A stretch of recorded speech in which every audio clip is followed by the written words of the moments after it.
तो आप इस बार मूड में नहीं हो कि दीदी को वोट देना? एकदम मूड में नहीं, एकदम मूड में नहीं है। इस बार हम लोग मोदी जी का सरकार को लाएंगे, बीजेपी को लाएंगे, कारण बीजेपी ही यहाँ पर बुलडोजर चलाएगी और गुंडा लोगों को ठीक करेगी। बुलडोजर चाहिए? बुलडोजर चाहिए, नहीं तो यहाँ पर चलेगा नहीं। बुलडोजर तो योगी जी के पास है। अरे योगी जी जब बीजेपी का शासन आएगा, हाँ। तो बीजेपी के साथ तो बुलडोजर भी साथ ही आएगा।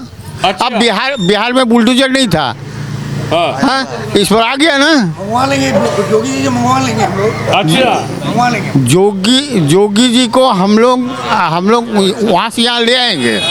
आइए भाई, देखिए बड़ा सवाल यही है कि आखिरकार बुलडोजर की भी चर्चा बिहार में, बंगाल में हो रही है, वेस्ट बंगाल है।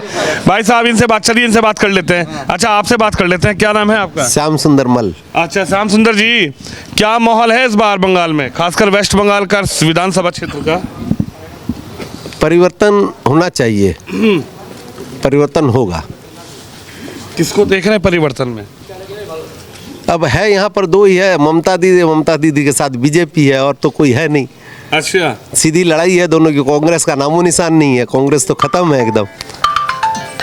राहुल गांधी आएंगे फिर कहेंगे वोट चोर गद्दी छोड़। देखिए राहुल गांधी ने जितने भी नारे दिए हैं, जितनी बार नारे दिए उतनी बार असफल हुए हैं, उतनी बार उनकी सीटें गिरती गई है। उनको ये अभी तक समझ में नहीं आया कि ये नारे देकर मुझे लाभ हो रहा है या नुकसान हो रहा है। अभी तक उनको यही नहीं पता चल पाया, तो कोई नया नारा लगाएंगे फिर तिरंडे में जाएंगे। तो नया नारा लगाएंगे ना, बोलेंगे SIR से बंगाल में वोट कटवाई दिए। अच्छा एक चीज़ बताइए, आप लोग SIR से वोट कटवाए सब बोल रहे हैं। SIR जो हो रहा है ये प्रक्रिया हो सकता है गलत लग रहा है, मगर एक चीज़ आप देखिए, जब हम लोग कभी जाते थे तो हम लोग का आधार कार्ड में एक अलग नाम होता था, वोटर कार्ड में अलग रहता था स्पेलिंग, उसके कारण एफिडेविट कराने दौड़ना पड़ता था हर बार। इसमें कम से कम ये सारा चीज़ करेक्शन हो रहा है ना, और जो यहाँ का वोटर है वो तो कहीं जाना नहीं है। अच्छा, आप लोग SIR से सहमत हैं? वेस्ट बंगाल के लोग SIR से सहमत हूँ, मैं 100% सहमत हूँ। SIR से मैं 100% सहमत। ममता दीदी जब बोली कि SIR बंगाल में होने नहीं देंगे, ईंट से ईंट बजाने, ये उनका पॉलिटिकल मुद्दा हो सकता है, मैं उनको इस बात में मैं नहीं बता सकता हूँ क्यों वो बोल रही है। इसी SIR करवाने के लिए ममता दीदी ऑलरेडी आपको लोकसभा में कागज फाड़ के आई हुई है घुसपैठियों को हटाने के लिए। तो वो SIR में से ही जुड़ा हुआ मुद्दा हुआ, हम लोग सीधा भाषा में समझते हैं, जनरल पब्लिक को ही समझता है। रुकवाने के लिए, SIR को रुकवाने हाँ, के लिए? नहीं SIR को रुकवाने के लिए नहीं, SIR करो घुसपैठिया हटाने के लिए। ममता दीदी लोकसभा में कागज फाड़ के आई है, ठीक है, और आज उसी का विरोध कर रही। समझ में नहीं आता पॉलिटिकल मुद्दा क्या होता है, ये समझ में नहीं आता कब पॉलिटिकल मुद्दा किस करवट बैठता है, ये बता पाना बहुत मुश्किल है। लेकिन आपका मन इस बार क्या है? हमारा मन परिवर्तन का है। परिवर्तन, हाँ। यानी आप चाह रहे हैं कि मोदी जी की नीतियों के साथ चले? मोदी जी की नीति क्यों, यहाँ क्यों नेता होगा उसकी नीतियों के साथ चलेंगे। अच्छा। बंगाल के नेता की नीतियों के साथ चलेंगे। बंगाल के नेता? यस, मोदी जी की नीतियों से हमको क्या लेना देना है। नहीं, देश के प्रधानमंत्री हाँ, हैं, एक बड़ी मजबूत पार्टी है, आमने सामने की टक्कर। उनकी नीतियाँ तो ऐसे भी हमें मिलेगी। अच्छा, उनकी नीतियाँ तो ऐसे भी मिलेगी, परिवर्तन होगा तो उनकी नीतियाँ तो ऐसे भी लागू होगी। अच्छा, तो मोदी जी को देख के थोड़ी ना वोट देना, हमको वोट देना है यहाँ पे नेता कौन होगा उसको देख के। देखिए बड़ा सवाल ये है, लोकल लीडर को भी यहाँ के लोग देखते हैं। अभी मैं एक मिनट में, अभी मैं सुन रहा था, चाचा बुलडोजर की बात कर रहे थे, तो वेस्ट बंगाल के लोगों को बुलडोजर से क्या लेना देना? लेना देना है, यहाँ पर बंगाल बहुत पोजीशन खराब चल रहा है। हाँ, यहाँ पर बस बुलडोजर आने से सब काम होगा, नहीं तो नहीं होगा। यहाँ पर योगी जैसा नेता चाहिए। यहाँ पर कहाँ? ममता, पुरुलिया में, बंगाल में योगी जैसा नेता, योगी जैसा नेता चाहिए, तब कुछ काम होगा, नहीं तो नहीं होगा। अच्छा जी, क्या भाई साहब? यूपी में काम चल रहा है लेकिन बंगाल में कोई काम नहीं चल रहा है। बंगाल में भ्रष्टाचार चल रहा है, कोई काम नहीं चल रहा है। बंगाल में मोदी चाहिए, यही एक सवाल है। वो कह रहे योगी जी ये बुलडोजर चाहिए। हाँ, तो वही तो चाहिए, मोदी योगी सब तो बराबर है ना। हाँ, तो ये हम लोग तो चाहते हैं कि बीजेपी आए। ममता दीदी से कुछ काम नहीं होगा, लेडीज से काम होगा तो जेंट्स का क्या जरूरत है? वो तो कह रही है सुपर पावर है ममता दीदी के पास। कोई पावर नहीं उसके पास, उसके पास पावर रहता था ये भ्रष्टाचार नहीं होता। ये जो पुरुलिया में उस बंगाल में जो हो रहा है ये नहीं होता। आज यूपी में जाइए, देखिए क्या क्या काम हो रहा है। बंगाल में क्या काम हो रहा है? पर देखिए हमको कुछ भी काम नहीं हो रहा है। कह रहे यूपी में तो योगी जी का बुलडोजर चल जाता है। बंगाल में भी चलेगा, जिस दिन बीजेपी आएगा उस दिन चलेगा, जिस दिन बीजेपी नहीं आएगा कुछ नहीं होगा। किसके ऊपर चलना है बुलडोजर, बताइए जरा। हम लोग तो चाहते हैं कि एक बार मोदी सरकार। एक बार मोदी सरकार। हाँ बंगाल का मन बन रहा है क्या? हाँ, इस बार बंगाल में मन बन रहा है कि मोदी सरकार एक बार आए। अच्छा जी, चाचा जी आप बताइए। हम तो कुछ जानते नहीं है भैया। अच्छा, वोट नहीं देते हैं क्या? ना वोट तो देते हैं हाँ मगर हाँ। अच्छा बैठ जाइए। आप बताइए क्या मन है इस बार बंगाल, खासकर वेस्ट बंगाल का क्या मन? ये मन तो सर बहुत पुराना था, बीच में उस मन को घुमा दिया गया 1953 के बाद में। 53 में यहाँ पर पश्चिम बंगाल की हवा एक तरफ उल्टी थी, पर उसको हमारे पंडित जवाहरलाल नेहरू और यहाँ के जो मुख्यमंत्री थे और ज्योतिर्मय, बस इन तीनों ने मिलकर उसको घुमा दिया था कि यहाँ से कम यहाँ जनसंघ नाम का चीज़ नहीं रहे।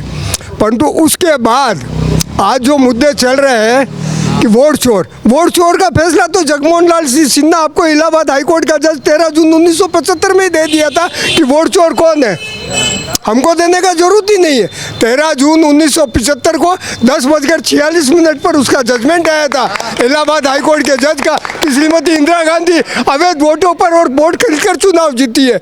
उसके बदले में 26 जून को सुबह में 3 बजे इमरजेंसी की घोषणा की गई और सारे आपको हिसाब किताब को बंद कर दिया गया। मैं भी उसको साक्षी उनके पोते तो कहते हैं कि मोदी जी गद्दी छोड़ो, वोट छोड़, गद्दी छोड़। मेरी बात सुनिए, उनका पोता तो बोलेगा ही, अपने घर की बात को छुपाने के लिए उसको बोलना ही पड़ेगा। वो तो कह रहे लोकतंत्र खतरे में, संविधान खतरे में है। लोकतंत्र वो इमरजेंसी में खतरे में नहीं था।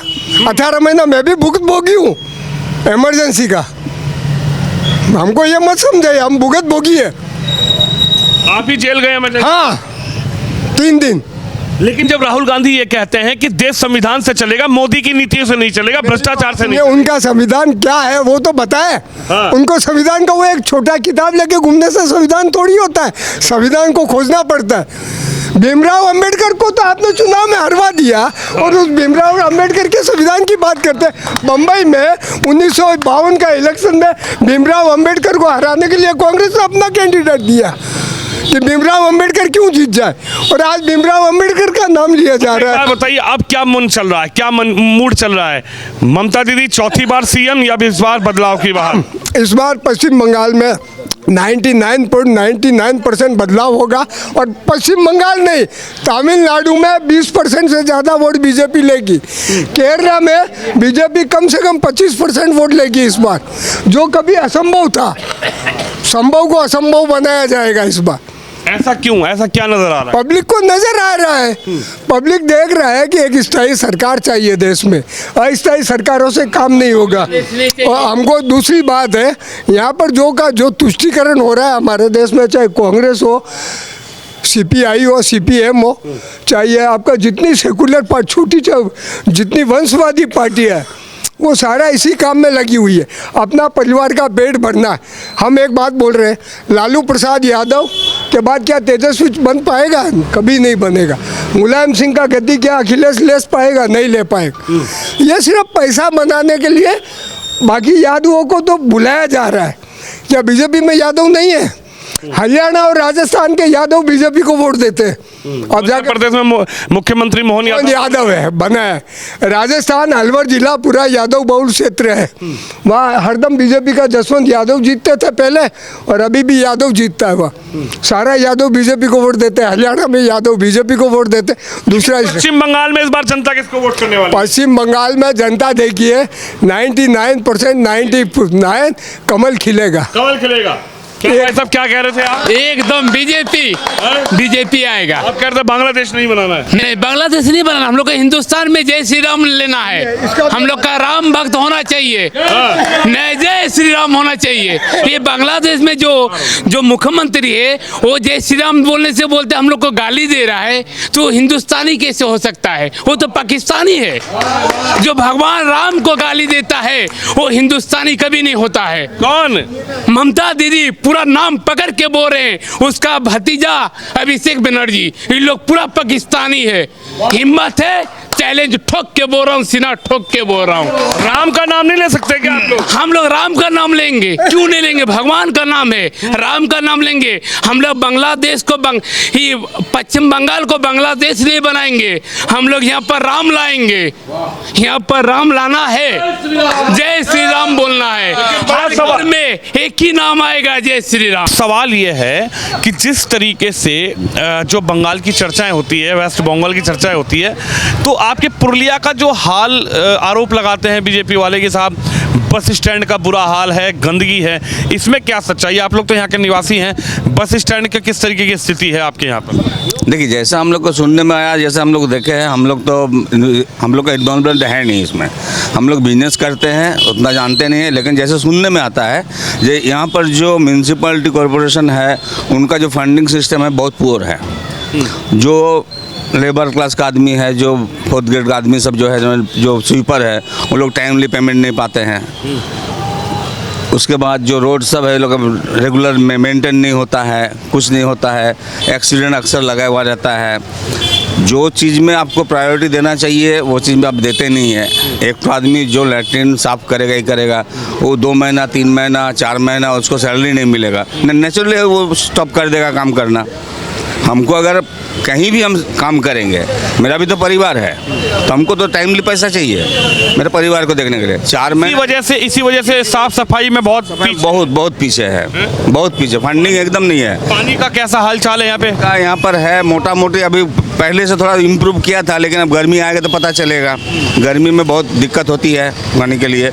इन जनरल ऐसे मोटा मोटी टाइमिंग ठीक है। बरसात संकट एक तरीके से आप देखते, गर्मी में होता पानी का, हाँ गर्मी में काफ़ी होती है, लेकिन हाँ ठंडा में बरसात में मिल जाता है पानी। लेकिन जो आरोप, जैसे अब टीएमसी के बड़े नेता हैं सुजॉय बनर्जी, उन पर भी लगातार बीजेपी आरोप लगाती है कि ईडी के सम्मन उनको मिलते हैं, मनी लॉन्ड्रिंग में वो शामिल हैं, जांच हो रही है। तो आप लोग इसको कैसे देख रहे हैं? टीएमसी पर जो गंभीर आरोप बीजेपी लगाती है, इस चुनाव के मुद्दे को आप क्या समझ रहे हैं? चुनावी मुद्दा है या फिर जैसे सुजॉय बनर्जी पर जो मनी लॉन्ड्रिंग की चीज़ें चल रही है, लगातार ईडी के सम्मन उनको मिल रहे हैं, आम नागरिक इस चीज़ों को क्या समझता है? देखिए, हम लोग यही सोचते हैं जो रटता है वो कुछ होता है। अब मनी लॉन्ड्रिंग का अगर मेरे ऊपर कोई एलिगेशन लगाएगा तो हम बर्दाश्त क्यों करेंगे? आज म्यूनसिपल कॉरपोरेशन टूट गया, क्यों टूट गया? टीएमसी का था, टूट गया, क्यों टूट गया? ये सब तो क्वेश्चन अराइज होता ही है इन जनरल पब्लिक के ऊपर में। तो ग्रेजुअली जो होता है आस्ते आस्ते स्प्रेड किया है चीज़, तो करते करते लास्ट में ऐसा पोजीशन एक तो आ गया है जो ऊपर से ऑर्डर आया जो सबको स्टॉप कर दो। अभी म्यूनसिपल पूरा एसडीओ के अंडर में है, चल रहा है वैसे। भंग हो गई नगर पालिका, भंग। हाँ हाँ हाँ, पूरा भंग हो गया। चेयरमैन ने को नगर पालिका भंग रही, एसडीएम अब पूरा चार्ज। हाँ, उनका अंडर में सब कुछ है अभी। 1700 कर्मचारी, ऐसा आरोप लगता है कि 1700 कर्मचारी जो धरने पर बैठ गए, साफ सफाई की स्थिति बिल्कुल खराब हो गई। बहुत खराब है, बहुत खराब है एकदम। यहाँ पर गंदगी पड़ा हुआ, कस्तूरबा स्कूल का सामने में पड़ा हुआ। हम लोग मोहल्ला में ठीक नहीं होता है, हम लोग यहाँ पर ड्रेनेज सिस्टम ठीक नहीं है। जब बरसात होता है तो पूरा ओवरफ्लो हो जाता है नाली। ये सब तो देखना चाहिए, ये सब मिनिमम रिक्वायरमेंट है पब्लिक का, जो हम लोग को फुलफिल नहीं कर पाता है वो लोग। तो यही सब हम लोग का मतलब जो नज़र में आता है। अब इंटरनल लोग क्या है हम लोग को कोई आइडिया नहीं है।